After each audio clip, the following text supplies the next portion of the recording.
सोचिए, दुनिया का सबसे ताकतवर देश अमेरिका अगर किसी दूसरे देश या इलाके को अपने नियंत्रण में लेने की बात करे तो उसका असर पूरी दुनिया पर पड़ेगा। और आज ऐसी ही एक खबर दुनिया भर में चर्चा में है। अमेरिकी राष्ट्रपति डोनाल्ड ट्रंप ने ग्रीनलैंड को लेकर कुछ बड़े बयान दिए हैं, जिनसे वैश्विक राजनीतिक में हलचल बढ़ गई है। नमस्कार, आप देख रहे हैं वन इंडिया हिंदी और मैं हूं आपके साथ वंशिका। आज हम बात करेंगे कि ग्रीनलैंड क्या है, ट्रंप ने आखिर क्या कहा और दुनिया इस पर कैसे प्रतिक्रिया दे रही है। ग्रीनलैंड आखिर है क्या, सबसे पहले आपको ये समझाते हैं। ग्रीनलैंड एक बड़ा और बर्फ से ढका हुआ क्षेत्र है जो डेनमार्क के सरकारी नियंत्रण वाला एक सेल्फ गवर्निंग इलाका है।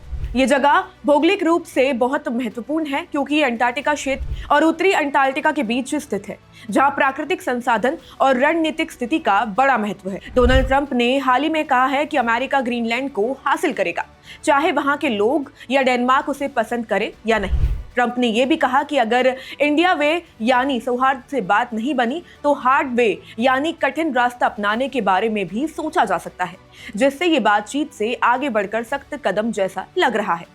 ट्रंप का ये बयान सिर्फ कूटनीतिक बातचीत की बात नहीं है। उन्होंने स्पष्ट किया है कि वे राष्ट्रीय सुरक्षा, चीनी और रूसी प्रभाव को रोकने और अमेरिका को वैश्विक शक्ति बनाए रखने के लिए ग्रीनलैंड को अहम बनाते हैं।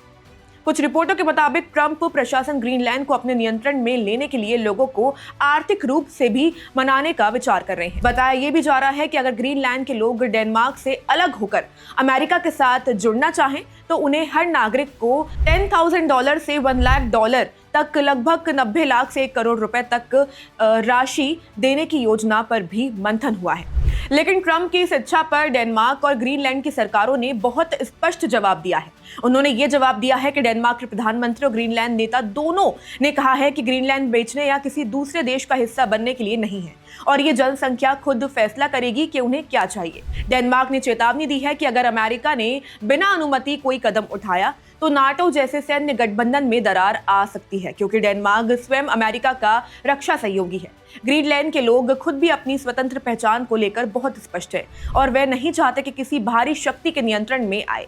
ट्रंप का ग्रीनलैंड पर जोर केवल भू राजनीतिक महत्व के कारण नहीं है, यह क्षेत्र में प्राकृतिक संसाधन, खनिज और रणनीतिक सेमी नेवी बेस तक पहुंच के कारण भी अहम है। I will say this about Greenland. We need Greenland from a national security situation. It's so strategic. Right now, Greenland is covered with Russian and Chinese ships all over the place. We need Greenland from the standpoint of national security. And Denmark is not going to be able to do it, I can tell you. You know what Denmark did recently to boost up security in Greenland? They added one more dog sled. It's true. Sir, they thought that was a great move. What would the justification be for a claim to Greenland? What would the justification? Oh, I don't want to talk about Greenland now. I just say this. We need Greenland from the standpoint of national security.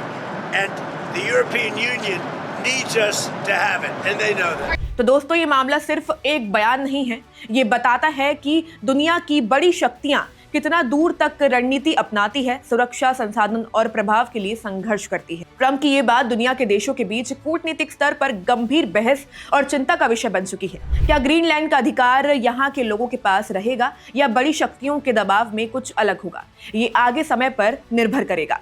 अगर आपको ये report जानकारी भरी लगी हो तो video को like करें, अपने दोस्तों और परिवारों के साथ शेयर करें और ऐसी ही जरूरी खबरों के लिए वन इंडिया हिंदी को सब्सक्राइब करना बिल्कुल भी ना भूलें। मैं थी आपके साथ वंशिका और आप देख रहे थे वन इंडिया हिंदी।